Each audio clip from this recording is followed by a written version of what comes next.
learned from Walden Kirsch, who does a lot of Zoom meetings with his employees, how much better the audio is if you have one of these headset guys. So Yeah. I figured if I'm going to be a podcaster, I'm going to get a headset. Well, also, if another way to go is to wear hearing aids, like me. So you don't have to put in little ear pods like all the middle school kids do these days. No, but I'll tell you, the hearing aid, we'll talk about this later, but the hearing aids are as a result of Kink radio, man. Really? Oh, rock and roll in the 70s. Okay, we will get into that. Oh, Jack, thanks for being a guest on my podcast. I love it. I mean, when you called me, well, first of all, we can call each other neighbor. Right. I mean, we're down the block from one another, so to speak. I was thinking that in the time we're doing this Zoom interview, I could go to your house, we could probably have a drink, and I could come back because we're that close. It's a left turn out of my driveway, then a right turn, left turn, right turn, 10 minutes. Oh, absolutely. We're on Indian Ford Road. Yeah, a beautiful place, this Central Oregon that we found here in Sisters, right? Oh, gosh. Jan and I, we've been here. Are we rolling tape there, Bob? Yeah, we're on. We're Okay. doing it. This is life. Let's catch up with Jack McGowan. So I don't have to do the PM walk up, right? 3, 2, 1. Nope. Oh, God, those days. Well, Jan and I moved here 13 years ago, after we left SOLV. And we'll talk about SOLV for a while if you want. You bet. We fell in love with Central Oregon many, many years ago. In fact, 34 years ago, we got married in Camp Sherman. Nice. At a little place called Lake Creek Lodge. And, we've had a love affair with Camp Sherman and Sisters for a long, long time. And then finally we were given an amazing offer, and we accepted it, and here he is. Yeah, that's the same thing. My family, my parents came out here in the 90s, and they would, do the old rent someplace and then invite all their kids out before they had any grandchildren. And after a couple of years, they bought a place and they remodeled it, made it big enough so they could have all their grandchildren. And Jill and I would come out a couple weeks of summer, and at one point we were just riding our bicycles, said, "This is where we want to be." They just didn't have a network television station to work there, so I had to work my way through to get there. Well, you and me both, pal. So here's the gig. I do no research. This is all off memory, and if I'm wrong, I'm wrong. And I learned a whole bunch about my old friends. Are you a native Northwesterner? No, I'm a New York City kid. Wow. How'd we get you? Well, a strange story. Yeah, I was born only child to George and Rosemary, God bless them. And I grew up in a fairly tough ethnic neighborhood, inner city, right across the bridge from Manhattan, a little place, a town or a neighborhood called Jackson Heights. Oh yeah. So you had Elmhurst, you had Jackson Heights, you had Corona, not the virus. Well before the virus, there was a neighborhood called Corona. And in my neighborhood, you were either Irish, Italian, or Jewish. And that was about it. And it was all first and second generation. Right. And so it was somewhat of not a hard Scrabble experience, but it was a tough one. Dad worked as hard as anybody could, but we didn't have enough money for a 2-bedroom apartment. So I slept on a convertible couch in the living room until I moved out of my parents' apartment at about the age of 18 or so. And then I went straight from high school, trying to put myself through college at night. And I went straight from high school to the floor of the New York Stock Exchange and became what they call a squad boy, which is akin to a pond scum. It's about the lowest in the food chain you can be. Yeah. on Wall Street. But the big thing was that it was always the place where a kid with not much going for him could make one hell of an income if you played your cards right. Okay. So shortly after that, a broker became friends with me and said, "Look, why don't you join my firm and be my assistant on the floor?" So I was handling orders from the upstairs and working with various brokers, especially this one guy who was my boss. And that parlayed into, let's just say, an upwardly mobile career path. But at the same time, I was deeply conflicted because I was marching on the weekends against the war in Vietnam down in Washington, D.C., and getting CS gassed on occasion, and then dutifully reporting back to the floor of the New York Stock Exchange, where I could make another $1 million for Dow Chemical that was making napalm. And so Man, that is an incredible dilemma for somebody at that age, isn't it? I mean, that shaped you. oh yeah, well it did. About 4 years later, a funny story about it, Carl. There was a buddy of mine, Richie. You see, in Jackson Heights, nobody went by just Jack or Rich or Bob. Everything had an IE at the end. Right. So it was Jackie and Richie and Bobby and Freddie and Jimmy. Everybody had an IE. Yeah. And a buddy Joe of mine, 2 fingers. and a buddy of mine, Richie, and he and I were altar boys together, and we got into trouble together. Yeah. And we started on the floor of the New York Stock Exchange together. And neither of us graduated from college. Richie was just as kind of hard-nosed kid as I was, and with not much financial resources. And Richie slept on his living room couch.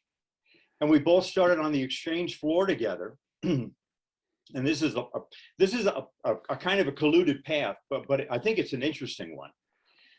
And I left New York City for the last time in 1970. My last day on the floor of the exchange was June 26th. And my broker said, Jack, you are throwing your life away. If you stick with me, probably by the time you're 40 or 45, you'll have your own seat on the floor of the exchange. And I said, I just can't do it. I can't do it. It's not me. So Richie was working upstairs in the exchange and I was working on the floor. And we lost track of one another, but we came together again in the future, and I'll talk about that. But Richie worked his way up the food chain, and Richie became Dick Grasso, the chairman of the board and CEO of the New York Stock Exchange. And he started like you as pond scum, as you say. Yep, exactly, akin to pond scum. So anyway, I just decided I had to leave New York. I was not happy. I had a great apartment right down in the middle of Greenwich Village on Bleecker and McDougal. And during the 60s and 70s, that was the epicenter of these scenes. So I'd hang out my window at night on a 7th floor walk up right on McDougal Street and watch the action down below. And so when I had decided to leave New York, I was going to go to California because I had never been west of New Jersey.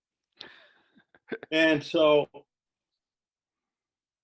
on a New York City street corner in 1970 on 6th Avenue and 61st, a buddy and I ran into Paul Simon. He was coming out of Columbia Studios on 61st, and we couldn't believe it was Paul Simon, and not the senator, the singer. Right. and he and Garfunkel, of course, were on the top of the charts. Bridge Over Troubled Water had just come out. And I came up to him, and by happenstance, the light had turned red, and we were all pedestrians. Good timing. But perfect timing. And what started as a chance encounter lasted about 20 minutes of this wonderful, self-effacing, generous of time young guy like me talking about the war in Vietnam and Martin Luther King and Alabama, Selma, Bobby Kennedy, the whole thing, Vietnam. And I kind of poured my heart out, said, I'm leaving New York. I gave my apartment up. I'm going west. And he said, where are you going to go? And I said, I'm going to California. And why? Well, I've never been to California. And he said, before you go to California, the Pacific Northwest is really an extraordinary place. And you might want to think about Seattle, which is a beautiful city, but a town, still remember, a town that thinks it's a city is Portland. This is blowing my mind, but keep Yeah, going. it's true story, Carl. And I said, fine. And I went down to San Francisco for about a month, didn't like it, came back to Portland, no job, no friends, no family. I rented an apartment on 24th and Pettygrove in Right. Northwest for a furnished apartment for about $75 a month, including utilities, and started my life over. And so, All thanks to Paul Simon. yep, true story. So we have to go through his log of music back then, because that sounds like a song he would write, you know. Well, yeah, I mean, Corner of Columbia, talking to this 70s guy, and I go to Portland and I end up at Pettygrove. well, you think about, that great song, America. Yeah.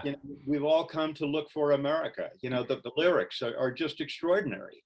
And so, that was the foment, of course, at the time. Much the same as today, America was being torn at the seams, and you were either for the war or against the war. And, pretty much the same way today, where you're for Trump or against Trump, the late, great Trump. You were not so great. You could think for yourself, or you couldn't. I'm sorry, I interjected there. Yeah. That's one of the greatest stories I've ever heard about how people have landed where they landed and lived their lives. Thank you, Paul Simon, for Jack McGowan. Yeah, it's pretty amazing. So from there, I had some odd jobs, just trying to keep a roof over my head, and was living in a cabin on the Shoals side of Bull Mountain, and the cabin was owned by a remarkable couple named Yammer and Vera Vom. And here's a kid from New York City that had played on concrete, and here I am trying to grow a garden, and be the country hippie.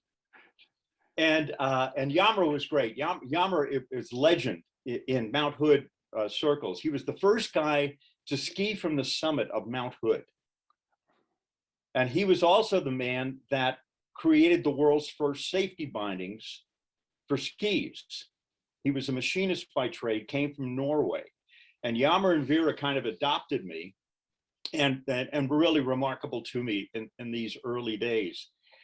I was hanging around Portland, and I still remember, my go-to station was Kink Radio, of course. Mm-hmm. Being an FM guy, loving FM from New York City. And I got to know Jeff Douglas, who really was the founder of Kink. Yeah. The general manager was a guy named John David, but Jeff really was the soul of Kink Radio. Yeah, and Jeff turned out was a great mentor to many of us. He ended up in the newsroom at KGW, right, and was always the voice of reason. And yeah, Jeff Douglas's daughter is out here in Sisters. Yes. Yeah. And his wife, former wife, Connie. Yeah. So, and so what happened, it was an interesting thing. Jeff and I got to know one another, and we were hanging together quite a bit. And Jeff said, "Hey, look I'm not going to vouch for you, but there's going to be a job coming up at Kink for promotion director." And I had never done radio. I had never done promotion. I knew, the New York Irish bullshit, right? and you and Richie. Yeah, exactly. Hard travel kid. And so it was interesting. So I was going to apply for the job, and I was so desperate and wanting Kink wanting to work at Kink so badly. Well, the personnel director, the director of HR for KGW TV, KGW AM, and Kink, at the time, we were all owned by the Bullitt family, right? Yeah, King yeah. Well, her name was ZZ McCall, and she was Tom McCall's niece. Okay. Governor Tom. Yeah. So I walked in for my job interview, and there were tons of people that wanted this job. I'm sure. And this is what I said to ZZ. I said, "ZZ, we have never met, but I want to prove myself. And so I will sign and give to you a personal services contract for 90 days for $1.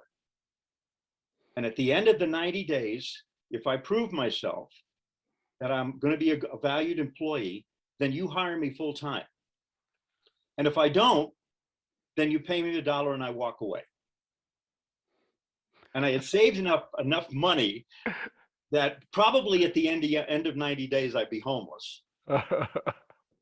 And Zizi, I'll never forget it. She looked at me and she said, "That is the most outlandish offer I have ever heard."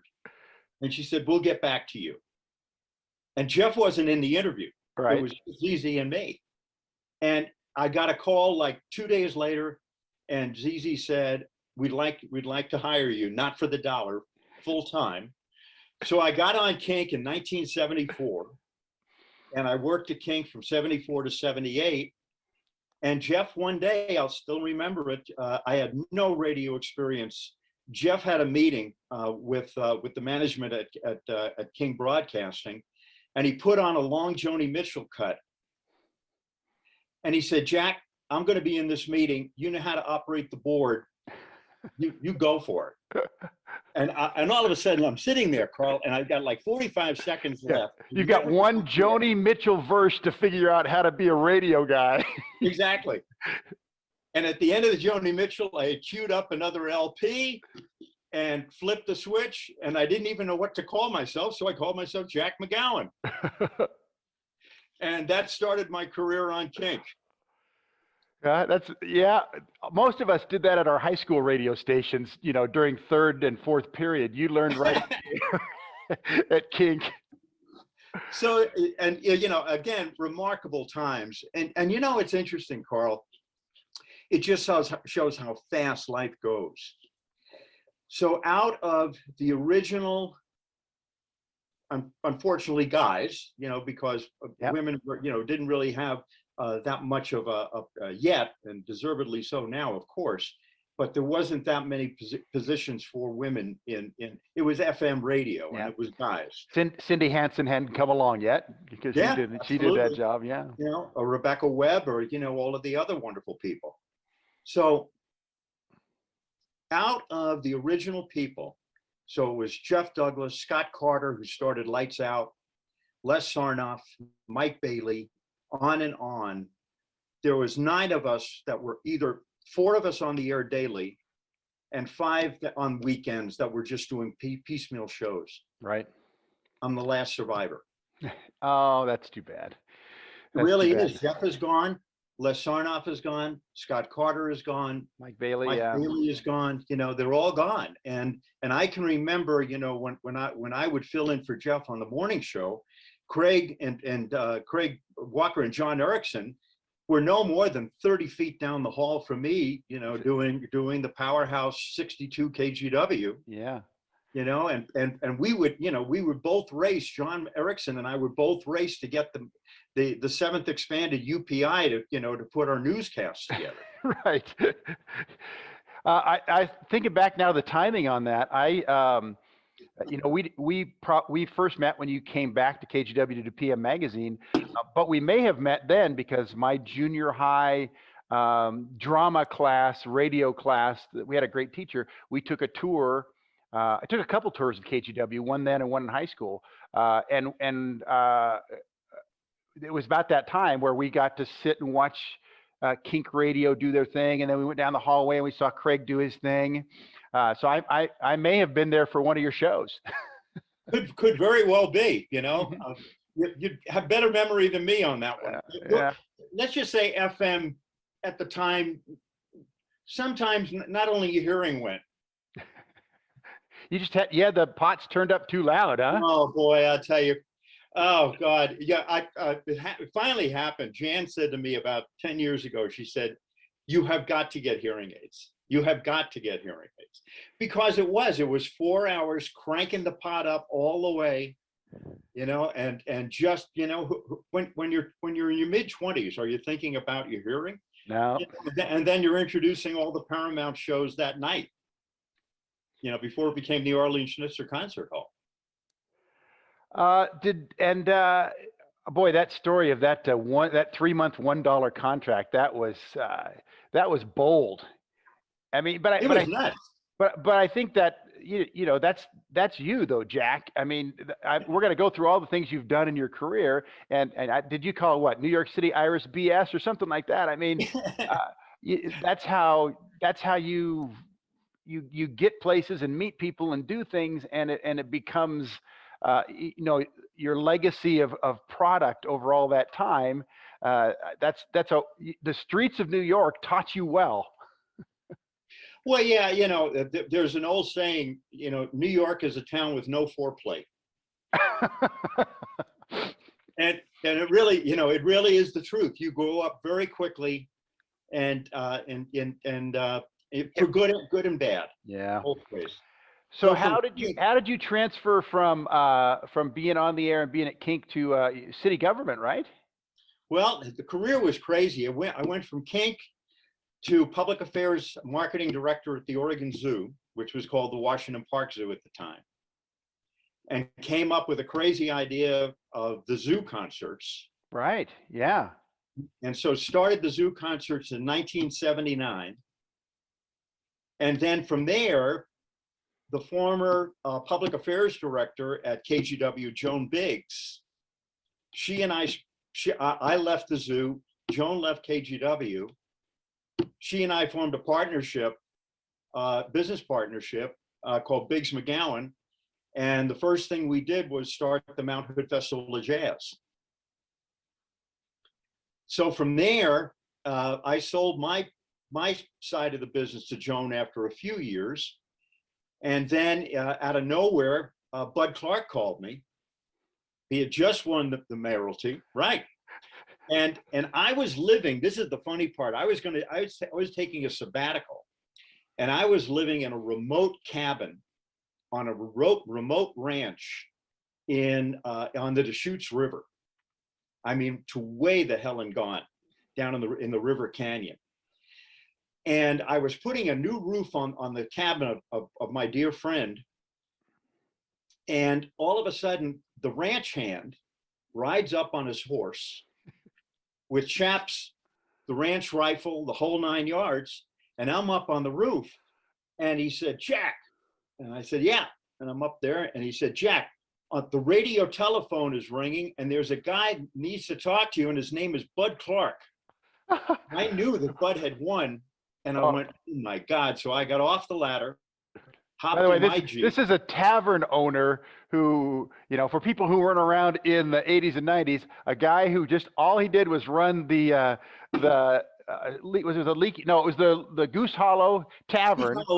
Goose Hollow Inn. And he was tired of city government, so he ran and he beat Frank Ivancy, a career politician, and that changed the face of Portland for the next decade. And really did. You were going to become a part of it. Yeah. So and it was a radio telephone. So what, you know, it was before cell phones. Sure.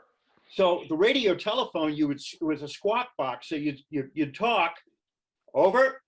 Yeah. Hey, Bill, you know, back and forth. And Bud said, quote, I've been looking all over for you. Get your ass back to town. I want you to be my press secretary. True story. And I said, yes, Mr. Mayor. So that afternoon, I packed all my stuff, raced back to my apartment. I had a beard at the time. And I walk into the transition office. By the way, there's a roof that didn't get finished back there at the Deschutes River. and I walk in, and all of the guys that I'm going to be working with have beards. Bud has a beard. Dan Steffi has a beard. Phil Thompson has a beard. I'm saying I'm not wearing my beard. So I shaved it off and became Bud's press secretary and liaison to the business community for the mayor for his first term. Well, that was an adventure. I first got to Portland to work. Let's see, it was 82 was my internship, and then I started at KGW in 83, and I think his election was 84. Yep. Yeah, and I was the third guy. I was akin to pond scum in the newsroom because I was the third sports reporter, and so I was pretty naive about about news and city politics. But that was my exposure. Was here's this guy that some people think is a clown and other people think is a visionary, takes over the city of Portland, and he kind of has that attitude of leadership that you had as an attitude to go take over Kink Radio. And it was again, I think he did 2 terms, I think, and it was just, it shaped Portland in a way that would keep Portland weird, which wasn't him, but it was a product of Bud. That era shaped Portland for the next couple of decades, and I'm gonna say I think a lot of people right now who live in Portland would love to go back to that. I agree with you. Bud was an amazing man. He was a wild man. He was a barkeep. Loose cannon. He wore lederhosen. He said whoop whoop at me. And the whoop whoop was that Bud had a lovesick guinea pig, and when he would walk into his house, the guinea pig would greet him with the whoop whoop, and that's how Bud got that. But when Bud was finally elected, and then actually assumed the role of mayor in the swearing in ceremony, it exploded. So I was getting calls from Der Spiegel, Paris Match, London Times, Wally Turner, the New York Times. I booked Bud on Johnny Carson. That was a classic interview. Oh, it was extraordinary. Do you remember Johnny asked him something about, have you ever done anything in city government before? And Bud goes, no, but I'm going to take a class at the community college. And Johnny just broke up. Well, it was great. One of the great ones was that NBC was doing a kind of it was taped, of course, but for airing that night of Tom Brokaw coming doing a West Coast swing. So they started in Seattle, they went to Olympia, they went to Portland, they went to Sacramento, San Francisco, and LA. He came to our newsroom. Exactly. Yeah, he comes in and talks to the newsroom. But what happened was that night was the night of infamy.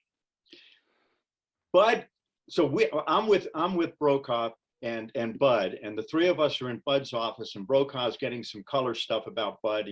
What is it like, Mr. Mayor? And I think, I'm not sure who the photographer was, but they were going to do a real quick B-roll on NBC Nightly News about Bud. And so the conversation goes, and Brokaw said, I'm laying over tonight at the Benson. And Bud said, well, gosh, let's go out and have a beer. And I'm thinking to myself, this is not looking good. So I suggested, Bud, let me drive the mayor's car, and you and Tom just have a great time. I'll wait in the mayor's car. And no, Jack, you've been working hard enough. Tom and I are just going to go out, and I'm going to show Tom Portland. And I'm thinking to myself, I have no way to try to defer this possible train crash. Except for create a diversion for news cameras someplace else. Yes. So there are things that I can talk about and things that I cannot share. But where I can go is that Bud and Tom first went to Stanish's, which was the old hamburger place. Best burger in town back then. Exactly. Then they had numerous beers at Nick's Coney Island. And the 2 of them wound up smashed, still drinking beer, in the back room of the Goose. Bud gets Tom up to the Benson. And the next morning, Tom is supposed to give the keynote to the Greater Portland Convention and Visitors Association breakfast at the Marriott. 1,100 people jammed into the ballroom. I see Bud come in, and Bud does not look good. I see Tom come in, and Tom looks like the proverbial after effects of the train crash. They're both completely hungover. Oh, big time. And I'm sitting at the table with Bud and Brokaw, and it worked out, but there are things that I cannot divulge. Maybe, Carl, you and me over a beer. Yeah, we'll get to the sister saloon, and you and I will. But for the public, there are things that I cannot divulge right now, only in a private setting. Oh, So it was, it was such an amazing time. Bud was such a creative and passionate man about his beloved Portland. oh yes, he loved our city, and that was evident in everything he did. As the mayor, but also just every time you met him or every time he spoke, there was this, if leaders had passion for their town and their people the way that he did, we'd be so much better off. Instead, their passion is for, so many other things that aren't as important. Oh, you're right, Carl. And it's unfortunate, that in the political realm, the true passion for goodness has deteriorated so much that it's the exception to the rule as opposed to the norm. Yeah. And it's a sad commentary. But we had a great city council. Paul Lemon was working for Mildred Schwab.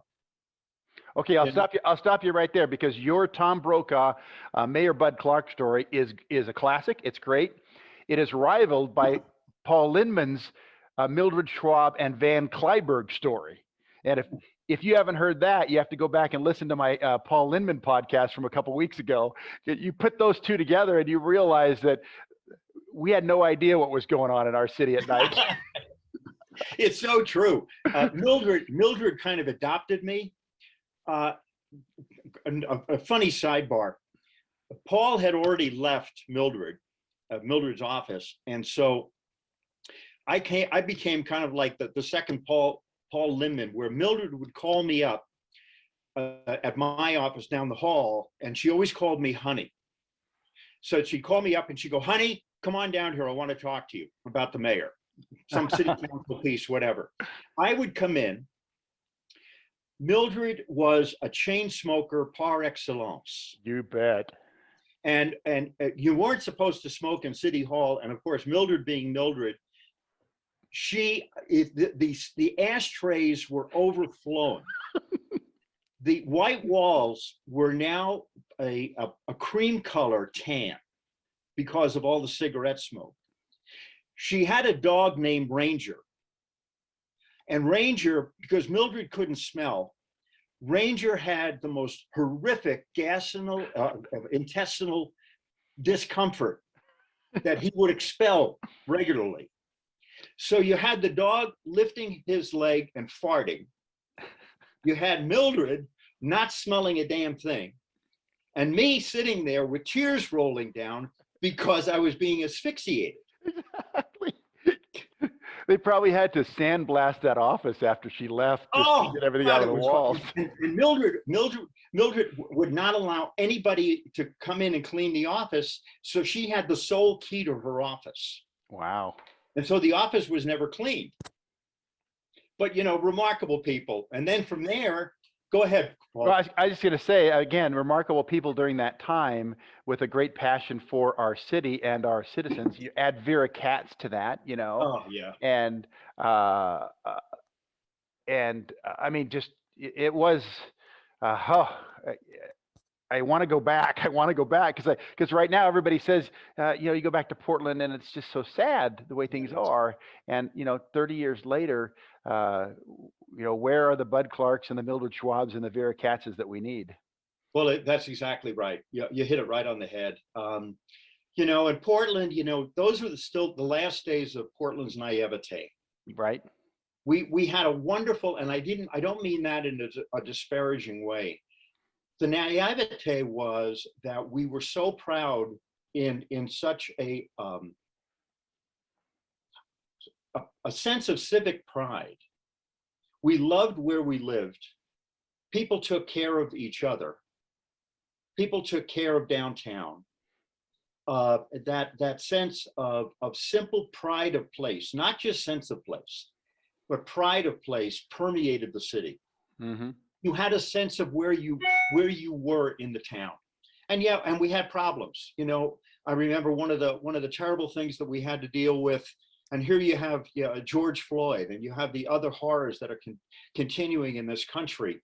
Well, we had our own horror back then with the with Tony Stevenson and the smoke 'em don't choke 'em horror that the police perpetrated. Right. Where the day that this man was innocent, an innocent man was killed by the carotid hold on him by Portland police. The day that he was buried, they were selling out of the North Precinct "Don't smoke them, don't choke them, smoke them" T-shirts. Right. And you know, and Bud had to deal with that, and it was horrible. Well, but I think my memory is that I think that was handled with a I mean, I can't say because I can't speak for that community, but I think that it was handled in an aggressive, firm hand way with the police union. That I mean, if you looking at the way things are going now, I think that was handled much better. Maybe again, maybe we were naive, but I think, you know, Bud and the police commissioner dropped the hammer, and people lost their jobs, and remember that the police chief was Penny Harrington. Right. One of Bud's many police chiefs, unfortunately. Yeah. Right. Yeah. Well, so, you know, this pride in Portland, and you know, it seems a little bit maybe self-serving, but I felt, you know, you went then to PM Magazine, and I always look at PM Magazine and KGW TV and the evening show before PM Magazine as another part of the pride in Portland. It was when it started, it was this long format storytelling TV show, 30 minutes, 5 nights a week, that encompassed what Portland and the Northwest was about. And you took what you were doing with city government, and you started expressing it there on KGW TV every night at 7:30, right? Well, yeah, you know, and it was interesting the way it happened. Brenda Baratti, who was with KGW, and Randy Wilkin at the time, I had no idea, you know, that I was going to be offered that. And the way it happened was that Brenda called me up very quietly, and she said, "Jack, we'd like to talk to you about something." And I thought it was going to be about Bud. And so I went to KGW, and she said, "You know, we'd like to talk to you a little bit about getting your thoughts about hosting PM Magazine." And so this completely came out of the blue to me. Jan and I had not yet even been married. You know, we were dating, you know, and that was a great thing. We had, diverting here, back to Bud Clark for one moment, sir. Okay, sure. Jan was the head of international relations for the city, and I'm the mayor's press secretary. And Jan and I started to see each other, and it developed into an amazing romance. And here we are 34 years later of marriage. So Jan and I were seeing each other. I come back to Jan that night saying, "I can't believe what just happened. They're thinking about me for PM." And so quietly, they brought Cheryl Hansen and me up to Washington Park on one of the Wildwood trails in the back, so people would not see us. And I did a test show. Right. And they got back to me and said, "We'd love to have you take this on." And so I gave Bud my notice. Bud was so generous and so gracious in saying, "That's fantastic for you, Jack, go for it." And so that's how I started my career with KGW. So the funny thing is, here I am, I start my career with Kink Radio. I go full circle back to KGW television, and I stayed there for, you know, darn near 5 years. So it was an amazing experience. It went from Cheryl to Elaine Busby to Teresa Richardson. And, you know, Teresa and I saw her podcast with you, where Teresa and I did that float down the Amazon, almost 1,000 miles of the Amazon. And it was only the second cruise ship to go down the Amazon. And yet, you know, from there, I did the ice festival at Sapporo, Japan. from there to Australia with Teresa, from there to an amazing boat trip in the Caribbean, just really seeing the world and trying to give visually back to the audience at home these wonderful adventures that Teresa and I would go on together. When you weren't traveling the world, and I mean, traveling the world and bringing that back to Portland with your guys' perspective, is this gem of, what the Bullet Sisters and King TV, I mean, they would spend money to do that, not worrying about the bottom line. But when you weren't doing that, you were at, the Newport Crab Festival, and you were at the Jazz Festival in Mount Hood, and you were at all the things going on and making us feel like this city, this community, this, place that we love so much was a community, and the stories that got told by reporters like David Gillen and all the other folks that were working. It was, again, I just keep calling it a treasure, like AM Northwest at K2 is a treasure. Right. And it was, and you and Teresa and you and Cheryl just did a great job. It was nice to be in that building, knowing that program was part of our existence and our connection with the city. Well, and also 99% of the credit goes to the crew we worked with. Carl, I'll tell you, Teresa and I had the easiest jobs.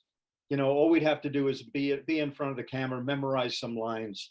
When we would anchor the Starlight Parade, for the Rose Festival, right? All of the work behind the scenes, all of that dedication, 99% of the credit goes to the crew we worked with. Absolutely. Teresa and I were just on the air. Those are the folks that were really in the trenches working. You mentioned the Starlight Parade because they pulled me out of the sports department. I think it was, I don't know if I was in news just yet. To be the sideline reporter. Yeah. And I love that. I love that opportunity, and I just loved that event. It was a way for me to kind of realize that, hey, I can get out of the sports department and get, attached to people and things. And, it was one small step on me becoming, was a feature reporter, then a news reporter at KGW. And look how you transitioned. Pretty amazing career for you too. Yeah. Well, and I've talked about it with Teresa and with Craig and maybe with Paul. When you left, we're going to get to what happened after you left. Some people in that department pulled me up to talk about the possibility of me being the host that followed you. Right. And it was one of those conversations, just like you had this, that I didn't see this coming. And as it turned out, a very capable young man named Craig Walker was able to. Was the one who replaced you, and I truly understand why that decision was made. But the fact that I didn't make that switch led to other paths. That's right. Were probably better for me. You didn't see it at that point. Yeah, because if you go host PM Magazine or Good Evening, that's probably about a 4 or 5 year run before before you're going to find or move on to something else. That's exactly right. That is not a long-term career path in that one element, that one aspect. Yeah. And I think that was one of the things that kind of gave me pause, where I realized the vagaries of media. With radio, you can become kind of the voice of a station, but with TV, it's much more, at the time, and even today, it was much more dynamic. If you were an anchor on TV, you could stay there like Tracy Barry or some of the other great people. But if you were second or third, especially on a magazine show, you knew that you only had a defined lifetime, because the audience is going to move to something else, whether the audience creates the dynamic of change or management creates the dynamic of change. That is not static, it's dynamic. Right. And I just realized that I loved KGW, the way I was treated and respected and compensated. And the people that I worked with, I still revere that time. But for me personally, I was feeling like there needed to be something else, that much the same as the New York Stock Exchange, I realized that I needed something else to do. And it wasn't being forced by Jack, you need to leave. It was me saying to them, I love what I'm doing. They asked me to stay. Is it about the salary? We'd love to have you continue. And I said, no, I need a change. I need to find something else. You certainly did. My goodness, what you did after that is legendary. Did you create SOLV, Jack? No. So it No. existed, and then you moved in as executive director. SOLV, which was help me again. Stop Oregon Litter Vandalism. Okay, yeah. And so what happened? It's really an extraordinary. And again, here's this moment in Oregon time, much the same as about Bud Clark and Pride of Place that I talked about. Right. Well, SOLV was created by Tom McCall. Okay, that makes sense. Governor Tom McCall, remember, was not a native Oregonian. Tom McCall came from the Northeast. He had that mellifluous, deep-throated Northeast type of voice that was just a statesman's voice. And so when Tom was elected governor, he saw things that were needed, and he was a visionary of his time. But one of the biggest things that Tom had going for him was his unabashed, heart on the sleeve love for his adopted state. And much the same as Bud showed that unabashed love of Portland, Tom showed that unabashed love for his adopted state, Oregon. Absolutely.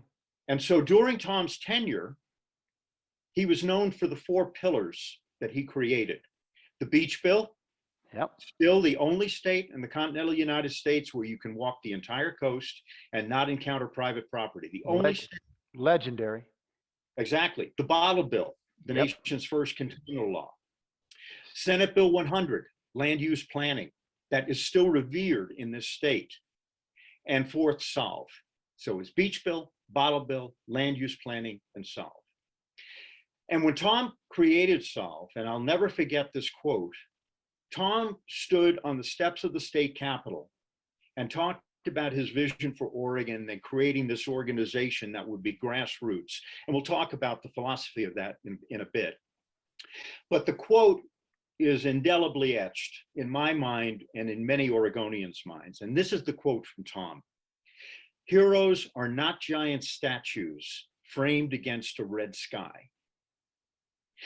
They are people who say, this is my community and it's my responsibility to make it better. What a beautiful, beautiful, visionary quote. And the imagery that it brings up supports those words. So when Tom left office, SOLV was on the lips of many, many Oregonians. It really was this dynamic organization that was really about the spirit of Oregon. And when Tom left, and then after Tom passed, SOLV just died. It went away. And so when I was asked to take over the executive directorship of SOLV, there was no staff, there was no office, there was no phone. There was a loaned post office box, about 100 sheets of letterhead, and $12,000 in the bank. And so here's Jan and I with a mortgage. We were living out in Helvetia, me trying to be the country boy again. We had a baby, Travis. We had a mortgage. Jan was still working for Bud. And we moved the furniture out of the family room. We moved the car out of the garage.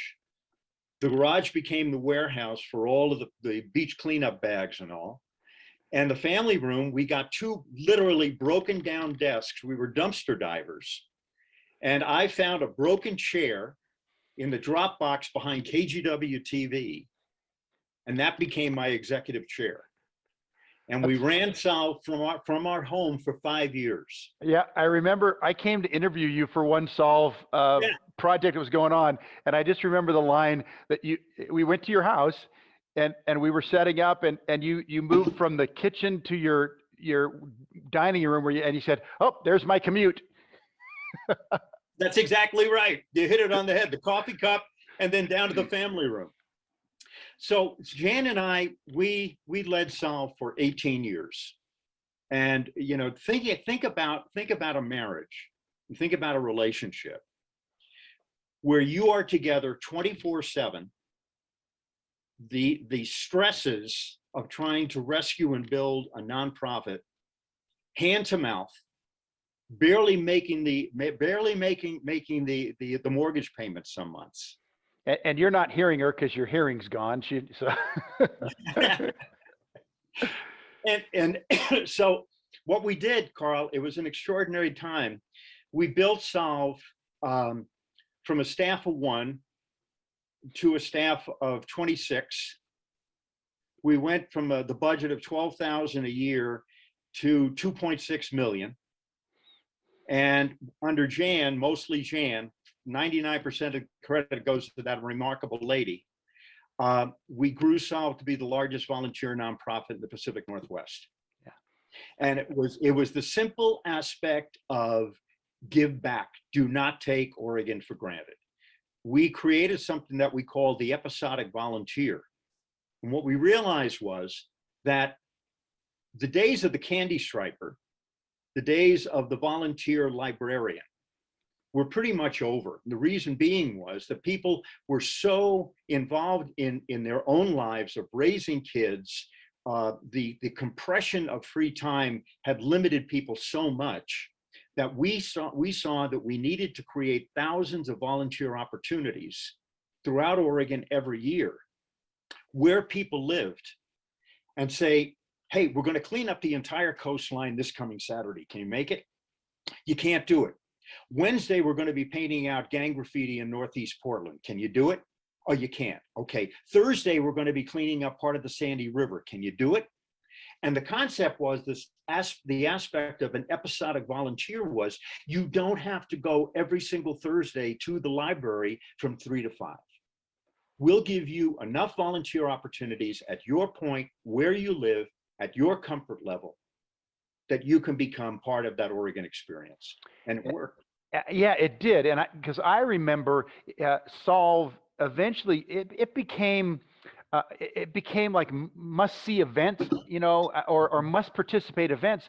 People started planning their, you know, their weekend or their, you know, this is the weekend we're going to be part of the SOLV cleanup at the beach or whatever, you know, because you did a great job promoting it. I know you had some great relationships with the media outlets, but I mean, a SOLV beach cleanup was the lead story on the news that night. Yeah. Because so many Oregonians had, you know, they'd stuck a pin on their calendar saying, that's the event. I'm going to take my kids. We're going to go to the coast. We're going to spend the night in, you know, in Lincoln City, and we're going to be a part of this big, huge event. It was, you know, there's event television, or it was event service. Yeah, and I think, Carl, you're absolutely right in that summation. People wanted something to believe in. People wanted something to be a part of. And we saw that kernel. We saw that that need, that emotional need. I used to joke and I would say that SOLV is the fast food of volunteerism. And what I meant by that was, you know, why do you go to a fast food restaurant? You're racing from one place to another. The kids are hungry. You want to get takeout, satiate your tummy, and get on with life. Well, I equated SOLV to that, only instead of the physical aspect, it was the emotional, if you will, call it spiritual, whatever you want to call it, but that need for satiation, not only for your physical, but for your emotional well-being too. Yeah. And you know, you haven't stopped because you're out here in Central Oregon. You're part of the fire board in the Camp Sherman Fire Board out here. You were on the Sisters Folk Festival board of directors. Are you still doing that one too? No, I was president of the Folk Festival for 2 years. I was on the board for 8. I was on Oregon Public Broadcasting's board for 8 years. Now I'm one of the 5 directors of the Sisters Camp Sherman Fire District. And, you know, I'll leave you with one interesting story, or we can continue Now, on. I'm looking give at me a the good one, clock. and then we'll wrap it up. Okay. So back in 2001, Jan and I were doing the beach cleanup as usual. Jan and I coordinated 19 beach cleanups. And all of a sudden, the horrors occurred. And this is the 20th anniversary of September 11th, Yeah. 2001. And of course, the memories of that changed America forever, what occurred. Well, a great guy, Shota Zono, and his wife, Lowen, Azamano Travel at the time, Mm-hmm. we were at KGW that night of the telethon. That was a nationwide telethon with Billy Joel and others, and was a telethon of remembrance about what had occurred. And this was only maybe 1 week, less than a week after the attacks. Mm-hmm. And Sho and Lowen and I were down in the lobby of KGW, and we were talking about the horrors and how devastated we were. And Lowen came up with the idea of maybe because no one was flying, New York City was on its knees financially and emotionally. The world was on its knees. And what we decided to do was something where we could bring Oregonians back to New York City. We called it the Flight for Freedom. The first freedom flight. Yeah. That's right. And I was lucky enough to be part of the advanced team that put that together. And it was an extraordinary experience. And we came back, we flew back over 1,000 Oregonians, less than 1 month after September 11th, to show that what Oregon could do and how Oregon could be a beacon for people coming together, of solidarity, of looking terrorism in the face and not blinking. And that was the culmination, if you will, of all of those years working together. We go back to the New York Stock Exchange. I've reintroduced myself to my friend Richie, and there's a photograph of Richie and I, along with Sho and others, ringing the bell on the New York Stock Exchange that morning. Yeah, that was a classic moment of Portland coming together to spread that our community with obviously the city of New York that needed it so badly, and then it was mirrored by so many other different cities. Yeah. I hope you have a still picture of you doing that, Jack. Yeah, I do. It should be framed. Well, doggone Paul Simon. What would we have done in Portland without him, my friend? Because he led you to this wonderful place, and you've done so many wonderful things. I mean, here you go: Freedom Flights, SOLV, Mount Hood Jazz Festival, zoo concerts. Keeping Bud Clark and Tom Brokaw in line. We are so lucky that you ran into Paul Simon on that street corner in New York years ago, buddy.